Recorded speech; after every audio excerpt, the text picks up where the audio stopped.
She vanished just minutes from home, and 1 month later, her frozen body was found in a woodland. This is the true story of Anne Noblett.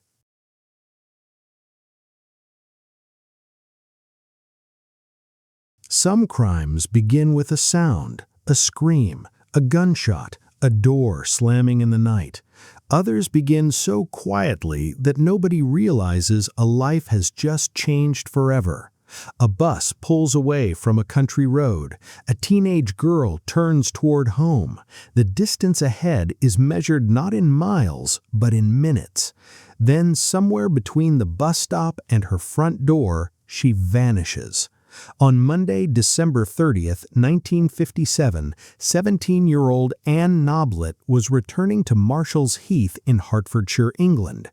She had spent part of the day in Harpenden, where she attended a dance class or dance gathering at Lord's Hall. By early evening, she was making the familiar journey back to the rural community where she lived with her parents and brothers. Nothing in the known record suggests she expected trouble, and police later found no publicly reported evidence that she had planned to leave home. Anne was a student at Watford Technical College. Surviving sources reveal far less about her personality than modern audiences might expect, so any detailed portrait of her private thoughts would be speculation. What remains documented is a young woman balancing college, family life, and ordinary social activities. Her father, Thomas Noblett, was associated with Helmets Limited in Wheatamstead and was described in local historical material as the company's manager. The family was rooted in the area, and Anne's journey that evening was not an unfamiliar excursion into an unknown place. Marshall's Heath lay west of Wheatamstead, near the lower Luton Road and the cherry trees. The surrounding landscape consisted of lanes, hedgerows, open ground, scattered homes, and stretches that became difficult to observe after dark. In the late 1950s, public buses connected communities like Harpenden and Wheatamstead, allowing residents to travel between town centers and rural settlements. For Anne, the final part of the trip should have been uneventful.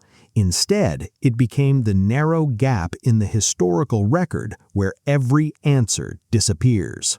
Later reconstructions state that Anne boarded the 391 Green Line bus in Harpenden after missing a bus at her usual stop. The exact details of that transfer come mainly from later summaries rather than easily accessible police files, but the central point remains consistent. Anne traveled back toward Marshall's Heath and left the bus near the cherry trees shortly after 6 o'clock. Several accounts give the time as approximately 6:03 in the evening. A young woman named Shirley Edwards is identified in later case reports as the last known person to see Anne alive. According to those accounts, she saw Anne after they left the bus. From there, Anne had only a short distance remaining before she reached home, commonly described as a few hundred yards or less than a quarter of a mile. The route was so brief that whatever happened had to occur within a remarkably small window. No confirmed witness saw Anne being forced into a vehicle. No reliable account records a cry for help. There was no obvious scene on the road showing where an assault had taken place. One later reported clue involved an area resident who remembered seeing the rear lights of a car farther along the lane around the relevant time. The sighting could have been ordinary traffic, but investigators had no way to dismiss the possibility that the vehicle was connected to Anne's disappearance. When Anne failed to arrive, her family's concern quickly became alarm. She had been expected home, and the journey from the bus stop should have taken only minutes. Police were notified and searches began across the nearby countryside. Officers and searchers examined fields, paths, hedges, ditches, and wooded ground. Police dogs were also used, but the first searches produced no clear sign of Anne or an event that could explain where she had gone. The absence of evidence complicated every early theory. Had Anne left the road voluntarily? Searchers expected to find some indication of her movement. Had she suffered an accident nearby? The limited area should have made discovery more likely. Had someone taken her in a vehicle? The encounter had happened without leaving a confirmed witness who could identify the driver, the registration, or even the exact point where Anne's route ended. As the days passed, the investigation widened. Appeals appeared in the press, and police sought information from residents and motorists who had been in the area on the evening of December 30th. The possibility that Anne had run away was considered, but no publicly known evidence supported a planned departure. She had not announced an intention to leave, and investigators found no destination that explained her disappearance. By the end of January, Anne had been missing for more than 4 weeks. A contemporary report in The Guardian stated that Hertfordshire police were calling off or reducing the large-scale search. Search teams had covered the likely areas, public appeals had generated no solution, and the case appeared to be moving toward a prolonged disappearance. Then, almost immediately after the organized search was being scaled back, the investigation changed completely. On Friday, January 31st, 1958, brothers Hugh and Brian Simons were walking with their dog, Rip, in Rose Grove Wood near Whitwell. Hugh was a leading aircraftman connected with Royal Air Force Stanmore, while Brian was 14 years old. During the walk, the dog drew their attention into the woodland. There, several miles from Marshall's Heath, the brothers discovered the body of Anne Noblett. Anne was found fully clothed in the undergrowth. Reports state that her glasses remained on her face and that personal belongings were nearby. The location was some distance from the main road, suggesting that whoever placed her there had entered the woodland rather than simply leaving her beside a passing route. Yet the condition of her body, rather than the location alone, created the detail that would define the case for generations. Anne's remains were frozen, even though accounts of the period described the weather around the discovery as relatively mild. The unusual preservation led investigators and the press to consider whether her body had been kept in refrigerated storage before being moved to Rose Grove Wood. The newspapers eventually attached a name to the case that was as memorable as it was disturbing: the Deep Freeze Murder. Later summaries of the post-mortem examination state that Anne had been strangled and subjected to sexual violence. They also report that she appeared to have been undressed and then dressed again, with details such as incorrectly fastened underwear cited as evidence. Publicly available accounts do not always reproduce the original medical report in full, so the precise wording should be treated with care. Still, the consistent conclusion in later reporting is that Anne's death was a homicide, not an accident or voluntary disappearance. The examination was associated with Home Office pathologist Dr. Francis Camps. According to subsequent reconstructions, he supported the possibility that Anne's body had been refrigerated or frozen before it was left in the woods. Investigators also studied the vegetation beneath and around her body. Differences in plant growth reportedly suggested she had not been lying at the site for the entire 32 days since her disappearance. That finding created the darkest question in the case. If Anne had not remained in Rose Grove Wood throughout the missing period, then someone had kept her body elsewhere before transporting it to the woodland. Some reports suggest she may have been placed there no more than about 2 weeks before the discovery. That would mean the person responsible retained access to a concealed location while police, volunteers, reporters, and Anne's family continued searching. The investigation was led by senior officers from Hertfordshire and Scotland Yard. Later accounts identified Detective Chief Superintendent Robert Elwell of the Hertfordshire Criminal Investigation Department and Detective Superintendent Richard Lewis of Scotland Yard's Murder Squad. Their inquiry focused on the likelihood that Anne had been intercepted during the brief walk from the bus stop, possibly by someone she knew or trusted enough to approach without immediately resisting. The refrigeration theory gave detectives an unusually specific task.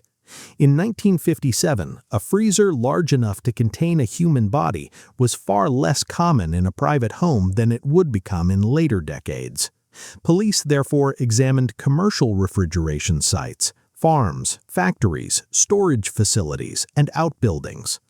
Later case summaries state that facilities within a radius of roughly 30 miles were checked and that around 2,000 people were questioned. The scale of that effort failed to identify the place where Anne may have been held.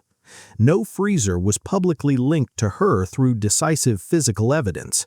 No employee or property owner was charged with storing her body.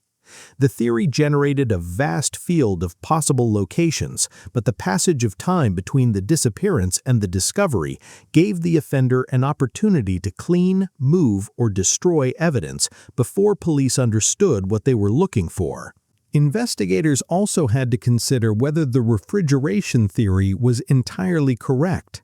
A frozen body could point toward deliberate cold storage, but forensic interpretation in the 1950s was more limited than it is today. Outdoor temperature, ground conditions, exposure, and the timing of death could all affect preservation. Still, the reported vegetation evidence and the comparatively mild weather made a period of storage elsewhere difficult for investigators to ignore. The possibility of a known offender offered one explanation for the lack of visible resistance. Anne may have accepted a ride from someone familiar, especially with home only a short distance away. A local person might also have known secluded buildings, refrigeration facilities, and the approaches to Rose Grove Wood. Yet police never established a publicly proven connection between Anne and any individual who could be charged. A stranger remained possible as well. A driver could have stopped to offer help, ask a question, or claim to know Anne's family. The darkness and isolation of the lane could have allowed a vehicle to leave within moments. That explanation accounts for the speed of the disappearance, but it requires chance timing unless the driver had been watching Anne or knew her routine. Another theory is that the initial encounter was not intended to end in murder. Anne might have entered a vehicle or building voluntarily before an assault occurred. Her death could then have forced the offender into a prolonged effort to hide what had happened. This would explain why a body was concealed and later moved, but there is no surviving public evidence that proves such a sequence. Without a confession, witness, or forensic link, it remains only one possible reconstruction. In April of 1959, a newspaper report stated that two men were questioned for many hours after an early morning police action in South End. The questioning was connected to Anne's case and another investigation, but both men were released. No publicly available record shows that this inquiry produced charges, and the lead disappeared from the documented story without resolving Anne's murder. Decades later, the refrigeration question still generated tips. A report published in 2021 described how a woman recalled a man in the Weedhamstead area who had possessed a large freezer during the 1950s.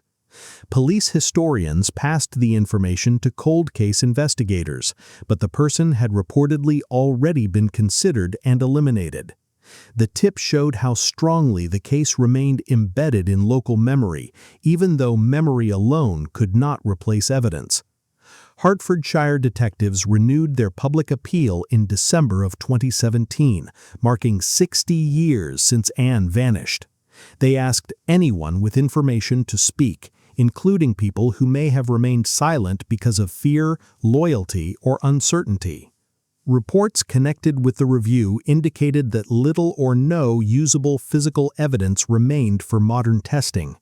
Technologies such as DNA profiling can transform old investigations, but only when preserved material survives. No one has been convicted of killing Anne. No publicly identified suspect has been proven responsible, and no accepted account explains where her body was kept before it appeared in Rose Grove Wood. The last known journey, the car lights on the lane, the frozen condition of her remains, and the later placement theory all form pieces of the same case, but they have never locked together into a complete solution. Anne is buried in St. Helens Churchyard in Wheat Hampstead. The memorial records her death on December 30th, 1957, and her age as 17. Her father, Thomas, was later buried with her. The inscription contains no reference to the investigation that consumed thousands of police hours or to the name the newspapers gave the crime. It records only a daughter whose life ended before the new year began. The deep freeze murder is remembered because of its extraordinary forensic mystery, but the cold storage theory should never eclipse the person at its center. Anne Noblett was a college student returning from a dance during the Christmas season. Her family expected her home that evening, and for 32 days they lived without knowing where she was. The discovery in Rose Grove Wood ended that uncertainty in the cruelest possible way, while leaving every larger question unanswered. Someone knew how Anne left that lane. Someone may have known where she was concealed, how she died, and why her body was moved. That knowledge could have belonged to one person or been shared by others who chose silence. With each passing decade, the number of living witnesses has diminished, but the central mystery has not changed. A bus stopped near Marshall's Heath shortly after 6 o'clock on a winter evening. Anne stepped down and began the final part of her journey. She was close enough to home that nobody could have imagined the distance would become permanent. What happened in the next few minutes remains unknown, and until that missing interval is explained, the murder of Anne Noblett remains frozen in time.